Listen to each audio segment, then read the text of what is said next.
Mesdames, Messieurs, bonsoir. À la une de cette édition du 20h, une fillette de 2 ans a été retirée des mains d'une dame gardée à vue pour une histoire de drogue au commissariat du 3e arrondissement, c'est dans la ville de Douala. Il s'agit de la petite Ashanti qui a été volée à ses parents il y a quelques semaines au quartier Bonabéry. Eh bien, retour sur ce dénouement heureux d'une énième histoire de vol d'enfants retrouvée dans ce journal. La rentrée scolaire du 3e trimestre sous la menace d'une grève. Les instituteurs vacataires annoncent un arrêt d'activité du 8 au 10 avril prochain. Ils souhaitent par cet acte revendiquer leur intégration à la fonction publique et enfin sport. Jeux FENASCO B, la région du Nord s'octroie la palme d'or de la compétition avec 10 métaux précieux. Les lampions de la 8e édition se sont éteints ce jour au campus de l'université de Douala.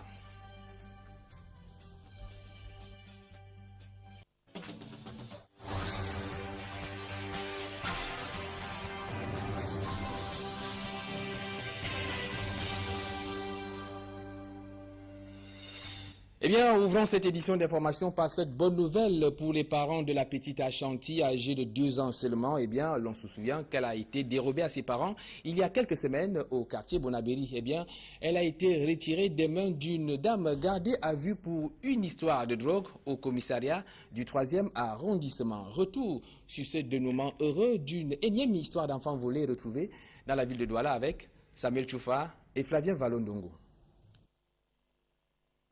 Après 1 mois et 1 semaine de pleurs, la famille d'Ogmo retrouve la joie. Leur fillette, la petite Ashanti, âgée de 2 ans, enlevée par une inconnue le 21 février dernier, a été retrouvée ce jeudi matin au commissariat numéro 3 de la ville de Douala. En fait, c'est ce matin aux environs de 6 heures que ma petite soeur, elle est policière ici au nom de Temba.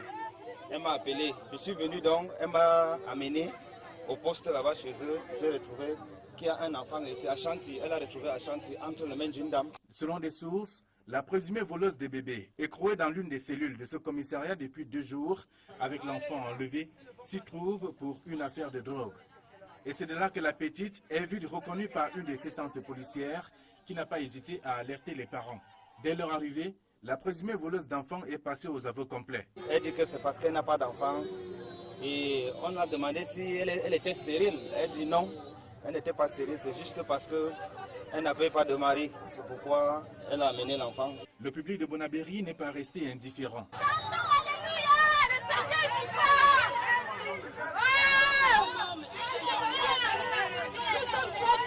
Après un tour dans un centre hospitalier pour des besoins d'examen, la famille d'Ogmo est retournée à la maison où un monde en joie les a accueillis.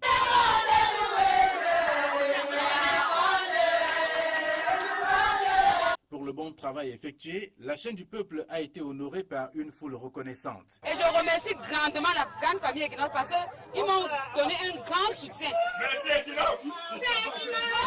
Un bain pour la petite Ashanti, question de laver les péchés.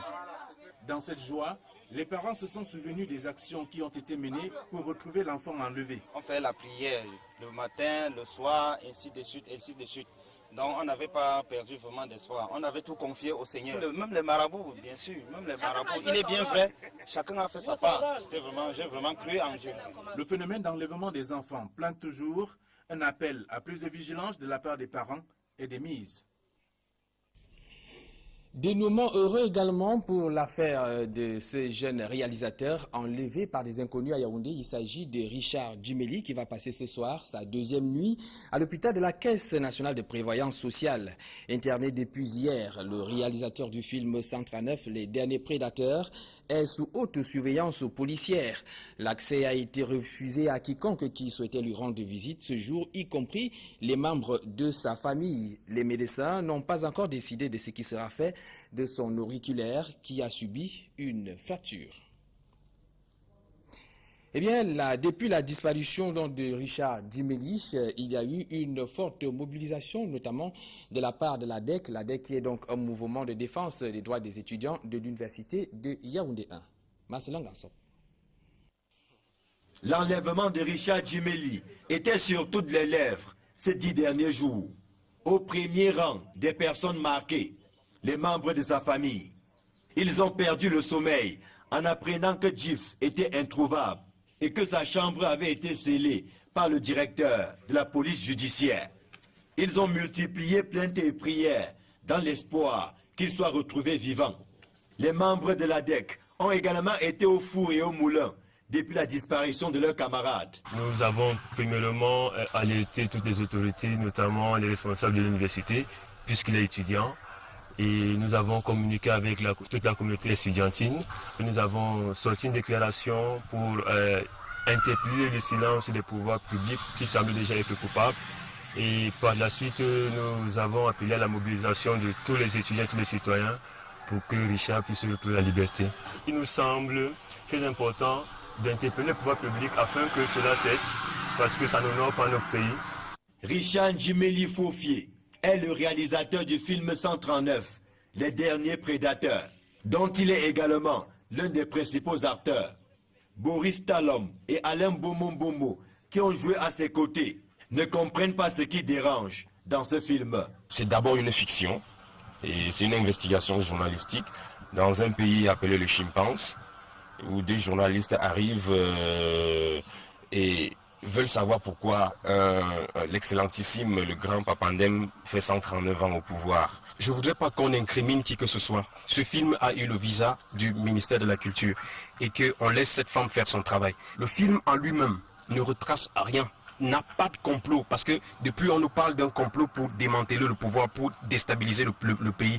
En réalité, il s'agit de quelle déstabilisation quand on parle d'un film? Il se raconte pourtant que c'est l'histoire portée à l'écran à travers ce film qui est à l'origine des malheurs de son réalisateur. Sauf qu'on ne connaît pas jusqu'ici les auteurs de son enlèvement, encore moins les réels mobiles de cet acte. La suite du journal, c'est avec ces notes en bref. En bref, une tentative d'évasion qui tourne au drame à la prison centrale de Nubel, c'était ce jour. C'est le nommé Mohamedou Bachirou qui a été électrocuté par les fils barbelés au moment où il essayait d'escalader les murs de cette maison d'arrêt. Notons que Mohamedou Bachirou est écroué à la prison centrale de Nubel depuis 2009 pour vol et détention illégale d'armes. Toujours dans la ville de Douala, c'est un homme armé qui ouvre le feu sur un véhicule personnel et au quartier Akwa, faisant au passage 2 blessés. D'après les informations recueillies sur les lieux de l'incident, l'homme non identifié a aussitôt sauté sur une moto et s'en est allé après son forfait. Toujours dans ce registre, l'insécurité, cette fois c'est à Bamenda, le chef-lieu de la région du Nord-Ouest, avec le bataillon d'intervention rapide qui vient de mettre hors d'état de nuire un dangereux présumé gang de malfrats qui semait la terreur dans le chef-lieu de la région du Nord-Ouest, Julingué et Fonkenet. Ils sont 4 au total, des individus de sexe masculin qui viennent de tomber dans les filets du bataillon d'intervention rapide à Bamenda. Ils ont été pris en flagrant délit d'arnaque et d'escroquerie. Le chauffeur ici m'a appelé qu'ils vont venir me prendre pour qu'on pas faire le frappe en ville. On est arrivé à Montmaison. On a pris, j'étais devant, lui il était derrière pour prendre les passagers. Quand on les a pris alors, il y a celui qui c'est quoi, un Nigérien, or qu'il est Camerounais. Il expose alors le problème, qu'il a peur de contrôle parce qu'il a son argent. C'est là où j'ai amené l'idée qu'il faut qu'on parte vérifier avant de prendre. Le chauffeur a donc indiqué le temple. Le dit temple est cette cabane abandonnée, lieu de refuge du clan. C'est ici que toute l'opération est élaborée. Parce que c'est un théâtre qu'on s'assoit, on parle ça et on fait ça après. Et les Mougou ne connaissent pas que nous, on est ensemble où on connaît. Les Mougou, c'est quoi? Les clients. Une opération jugée sans risque ni blessure pour les adeptes. Parce que ce n'est pas le vol, c'est l'escroquerie. C'est l'escroquerie avec sagesse. Non, sans lampe, sans couteau, sans rien même. On ne t'arrête même pas. Face à la montée en puissance de ce type d'arnaque, le commandant de brigade a invité les populations à plus de vigilance. Je voulais donc avertir le public qu'à chaque moment que vous entrez dans un taxi, surtout quand vous récupérez dans une agence de voyage, que vous venez d'arriver ici à Bamenda, ces gars sont dehors et nous sommes derrière eux. Quand vous commencez à entendre les histoires comme ça, il faut se désister, vous demandez qu'ils vous laissent sur place et vous descendez de ce taxi. Et si possible, vous pouvez toucher les forces de l'ordre pour signaler le numéro de ce taxi. Les consignes qui méritent d'être suivies si on veut éviter de tomber dans le traquenard. Et en éducation, comme l'annonçait un peu plus tôt en titre, il y a une menace de grève sur la rentrée du 3e trimestre. Eh bien, les instituteurs contractuels prévoient un arrêt d'activité du 8 au 10 avril prochain. Ils comptent ainsi revendiquer leur intégration à la fonction publique. Yannick Bazoua depuis Yaoundé. Le bout du tunnel est encore loin pour ces 60 000 instituteurs contractuels, ex-instituteurs contractuels et maîtres des parents. Après plus de 15 ans de service, ils attendent toujours leur intégration à la fonction publique. Face à ce qu'ils considèrent comme une injustice. Depuis la réouverture des ENIEJ intervenue en 1996, nous sommes cette génération d'hommes et de femmes qui a consenti d'énormes efforts pour servir le gouvernement de la République. Vous voyez, IC1, IC2, IC3, IC4, IC5, IC peut-être 25. Ces statuts sont toujours accompagnés de salaires différents, nous conférant des formes d'injustice. Ils ont décidé de protester en organisant un sitting devant les services du Premier ministre du 8 au 10 avril 2013. Nous entrons donc justement en grève parce que nous voulons justement changer ce statut qui a longtemps perduré.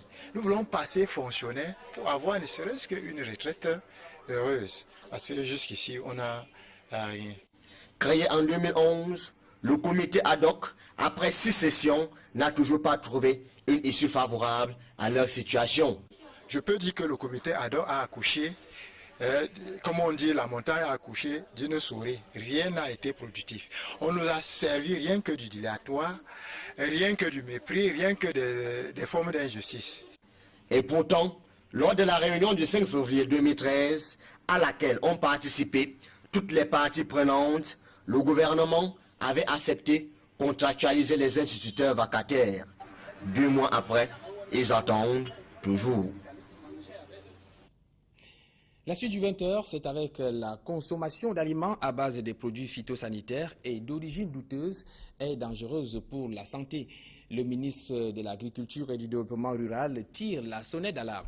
Et Simi Meigneux était à Douala ce jour où il a rencontré les responsables de ce secteur d'activité. C'était en présence de nos reporters, Johnny Peck et Sylvestre Hippolyte Zangaou. Des tomates juteuses et toutes belles, de gros légumes et attirants par leur aspect. Les consommateurs, très souvent, ne demandent pas mieux pour déterminer leur choix. Cependant, l'apparence est souvent trompeuse, car parfois, la consommation des aliments que l'on croyait être de bonne qualité peut être dangereuse pour la santé. Cela s'explique par le fait que certains agriculteurs utilisent des engrais et des produits phytosanitaires d'origine douteuse. Les poivrons, les poireaux. Regardez tout ce qui est vendu sur le marché. Ça a besoin d'être aidé par les engrais pour réguler la production. Mais l'autre risque, c'est d'utiliser ces produits sans connaître le calendrier. Le premier risque, c'est la perte de la récolte. Si vous prenez un engrais qui est mal dosé et vous mettez ça sur le maïs, par exemple, le maïs ne va pas produire selon les performances attendues. Difficile, voire impossible donc, pour le consommateur de percevoir le danger uniquement par le regard. Le ministre de l'Agriculture et du Développement rural affirme que seule l'éducation de chaque maillon de la chaîne de production à la consommation peut permettre de mettre fin au problème. La contrebande des produits phytosanitaires est une vieille pratique. Il y a la contrebande des produits qui sont des vrais produits qu'on importe parce qu'on ne veut pas payer les droits de douane. Et il y a la contrebande des produits qui sont frelatés et qui font courir un risque sanitaire pour les populations. Ça demande de l'éducation. L'utilisation des produits phytosanitaires pour un meilleur rendement agricole, oui.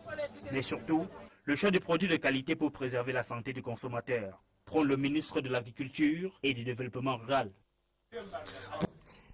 Sénatorial 2013, la liste des candidats pour le RDPC dans la région du centre a donc été présentée ce jour aux grands électeurs. Le président de la campagne du Parti des Flammes dans le centre, Bernard Ndongue-Somba, a profité de cette rencontre pour donner les dernières recommandations du Parti des Flammes à ses candidats. Yannick Bazoua. Pour les 7 places réservées à la région du centre au Sénat, ce sont ces candidats titulaires qui défendront les couleurs du RDPC. Il s'agit de Sylvestre Na Ondoa, Jean-Marie Mama, Elie Essomba Tchouli, Pascal Anon Adibime, Belle Luc Grenet, Madame Nicole Okala Bilay et Emmanuel Nende.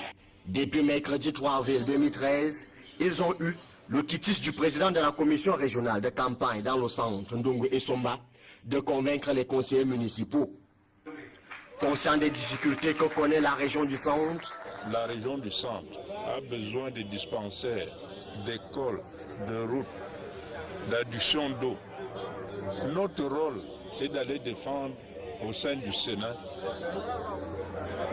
ces différentes doléances qui viendront de nos collectivités locales que nous allons représenter. La stratégie de campagne est toute simple. Rappeler à l'ordre les conseillers municipaux. Ils sont déjà des hauts responsables, donc nous avons seulement à les sensibiliser, à les mobiliser et à aller vers eux pour que le RDPC gagne et sorte vainqueur le 14 comme il le sera. Il sera question de convaincre les convaincus, qui sont déjà tous. Une élection étant tout de même toujours une inconnue, nous allons nous déployer à leur rappeler les termes des lois qui organisent cette élection. Un début de campagne couronné par un esprit serein. Cette campagne, nous l'engageons dans un esprit à la fois de confiance vis-à-vis de nos électeurs, les conseillers municipaux, et de grande foi vis-à-vis des institutions qu'a voulu mettre en place le président national, le président Paul Biya. Les candidats du Rassemblement démocratique du peuple camerounais vont ainsi se déployer dans les 10 départements de la région du centre jusqu'au samedi 13 avril 2013. Parlant toujours des sénatoriales, signalons que la campagne électorale n'a toujours pas atteint sa vitesse de croisière dans la ville de Douala. Les élus des partis, notamment du SDF et de l'UDC dans la région, attendent toujours des propositions concrètes de la part du RDPC et de l'UNDP qui sont en course dans la région du littoral. Samuel Choufa et Serge Alaotou. Vincent Gambou, RDPC, John Danlé Koumaze, SDF, Mambat Amadou Aïdjo, UDC, 6 particuliers, conseillers municipaux, donc électeurs, à la toute première consultation visant l'élection de 70 sénateurs de la prochaine chambre haute du Parlement camerounais. Si Vincent Gambou, par ailleurs grand conseiller à la communauté urbaine de Douala, se dit prêt à accomplir son devoir lors de cette élection spéciale du 14 avril et regrette le caractère timide de la campagne. Jusqu'ici, pour être honnête, nous n'avons pas beaucoup remarqué nos propres affiches. Bon, si pour moi, personnellement, en tant que militant, je connais déjà qui sont ces candidats. L'honorable Toboyoum, Madame Zimbel, Monsieur Mbassadine, les Koukema et autres, si je les connais personnellement en tant que militant, il est à noter que le grand public continue à attendre au moins leurs affiches sur les places publiques, des banderoles, des prospectus qui attestent et qui montrent au grand public que voici ceux qui iront représenter la région au Sénat.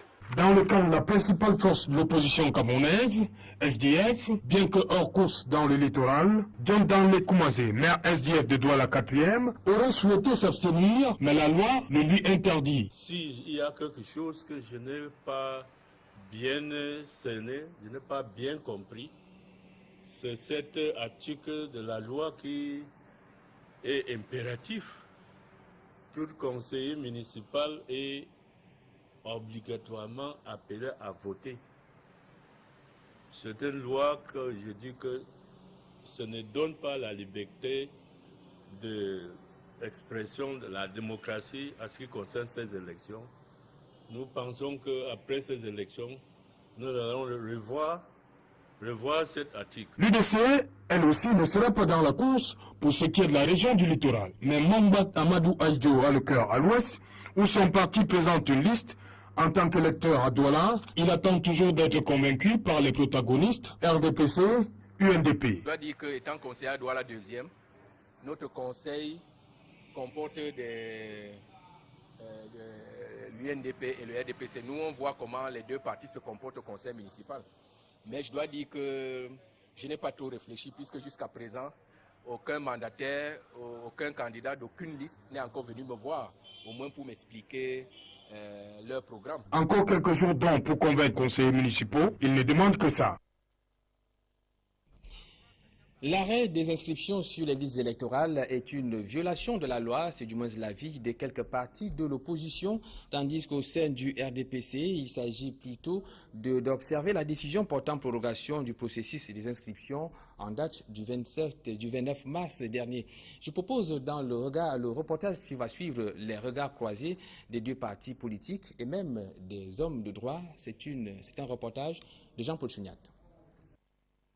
À en croire certains partis politiques de l'opposition comme le SDF, l'arrêt des inscriptions sur les listes électorales par Elekam est illégal.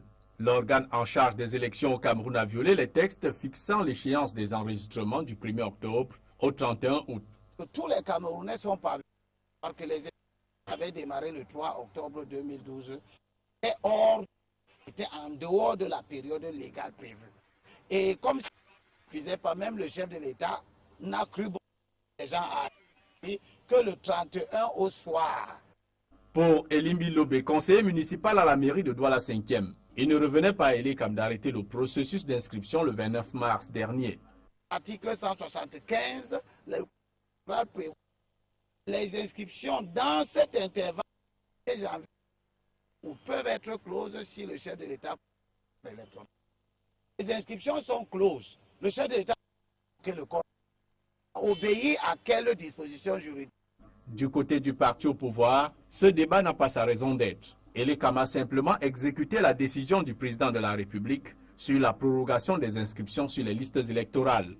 Vous allez constater qu'il fixe le butoir des inscriptions. Elekam, l'institution chargée de gérer, mais maintenant, le mars est. C'est pour cela que Elekam, comme institution, n'applique que pour ce débat, cette opinion des partis politiques est donc une qui ne peut pas résister à la. Pour Maître Jules Bignum, juriste et militant RDPC, les partis politiques de l'opposition gagneraient à mieux animer le débat sur les prochaines échéances électorales, à savoir les législatives et les municipales. Sécurisation des frontières terrestres au Cameroun, des véhicules tout-terrain viennent d'être alloués aux unités frontalières de la gendarmerie et l'agence de renseignement militaire. Il s'agit au total de 29 véhicules réceptionnés hier à Yaoundé. Marcelin Ganson.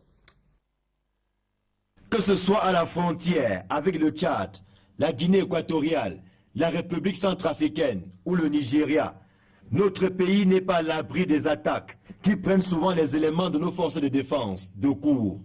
Leur courage et leur bravoure se heurtent souvent à l'absence de moyens roulants pour prendre l'ennemi en chasse ou mener une quelconque action. C'est conscient de cette insuffisance que le président de la République a octroyé un crédit spécial pour doter les forces de défense de véhicules adaptés. 29 pick-up tout-terrain ont ainsi été remis par le ministre de la Défense, soit 3 destinés au centre de renseignement militaire et 26 au profit des unités territoriales de la gendarmerie nationale. Il faut rendre nos forces non seulement modernes, mais il faut booster leur capacité opérationnelle. Et les moyens qui ont été mis aujourd'hui à la disposition de la gendarmerie et du centre de renseignement militaire répondent non seulement à des besoins, mais répondent aussi à une actualité que vous savez brûlante sur le plan sécuritaire. C'est des véhicules qui sont prioritairement destinés aux unités territoriales de gendarmerie qui sont implantées le long des frontières. Je crois qu'avec ce sacrifice, nous sommes en droit d'attendre une plus grande efficacité de la part de nos unités. Le haut commandement militaire est engagé dans une vaste opération de dotation des forces de défense en matériel roulant. C'est la suite logique des promesses faites à Bamenda par le chef de l'État, chef suprême des armées. C'était lors de la célébration du cinquantenaire de l'armée camerounaise. C'est bientôt la fin de cette édition d'information, mais avant, on parle de la nuit des écrans géants. L'événement qui se célèbre le 13 avril prochain à Douala, c'est un concept créé par CTEC, LED Média, pour célébrer l'événement de la publicité urbaine par affiche numérique au Cameroun. Un point de presse a été donné ce jour pour donner plus ample information liée à cet événement. Reportage. Un an de vie et déjà l'entreprise a gagné la confiance du public. CETEC LEDMED propose aux différentes entreprises camerounaises un nouveau type de produit, un type de média qu'il a su imposer dans le monde de la communication au Cameroun. Cela s'appelle l'affichage numérique. Au Cameroun, c'est CETECSA, la filiale de la firme CETEC Trading Group basée en Chine. C'est une entreprise qui fait, au départ nous avons commencé dans l'import, mais du expertise, notre talent, nous avons innové dans le domaine de la communication et dans le domaine de l'extraction minière. Aujourd'hui, il n'est pas question de parler des mines parce que c'est autre chose. Nous parlons des médias qui est né l'année dernière, que l'avènement dans la ville de Douala.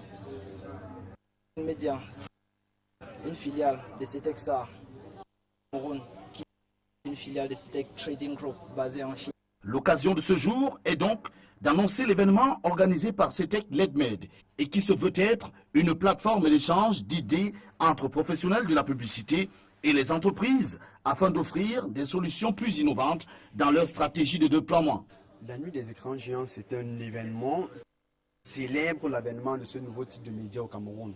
Il est question de faire le bilan et donner des perspectives, dit avec précision, statistiquement, le nombre de personnes qui regardent nos infos par jour pour que les entreprises désormais s'engagent dans ce qu'ils gagnent réellement, le nombre de personnes qu'elles touchent réellement. Le 13 avril 2013 offre ainsi l'occasion pour les doyens du métier d'encadrer, orienter le génie créateur des jeunes Camerounais à travers ces projets choisis. La nuit des écrans géants du 13 avril 2013 et qui aura lieu au St. John's Plaza de Douala pour sa première édition veut s'inscrire dans la durée. Et pour cette édition, ce sont plus de 500 invités attendus. Le 13 avril, St. John's Plaza, donc j'invite tout le monde à participer à un événement vraiment permettre de découvrir un nouveau type de publicité, argent, en temps et tout, je pense que c'est bien. Et là j'invite les annonceurs, ça veut dire tous ceux qui peuvent passer une pub, même les plus, ça veut dire même les salons de coiffure, les autres, à participer à l'événement. Ils vont pas, ce sera pas mauvais, ils vont vraiment adorer. CETEC LEDMED, c'est de la communication par affichage numérique qui nourrit la grande ambition d'ici 2 voire 3 ans d'implanter des écrans géants dans tous les grands carrefours du Cameroun. Et le rêve est bien possible. Signalons avant de nous séparer que les Lampions se sont éteints sur les 8e Jeux FENASCO Ligue B. C'était ce jour au campus de l'Université de Douala avec le sacre de la région du Nord-Ouest qui s'en sort avec 10 médailles, suivi de l'Extrême Nord 9 médailles et de la région du littoral avec 6 médailles. La finale de football féminin a été présidée par le ministre de l'Éducation de base qui accompagnait le ministre des Sports et de l'Éducation physique. Mais voilà, mesdames, messieurs, qui met un terme à cette édition du 20h. Juste après, c'est spécial Sénat. Quant à moi, je vous donne rendez-vous demain à la même heure.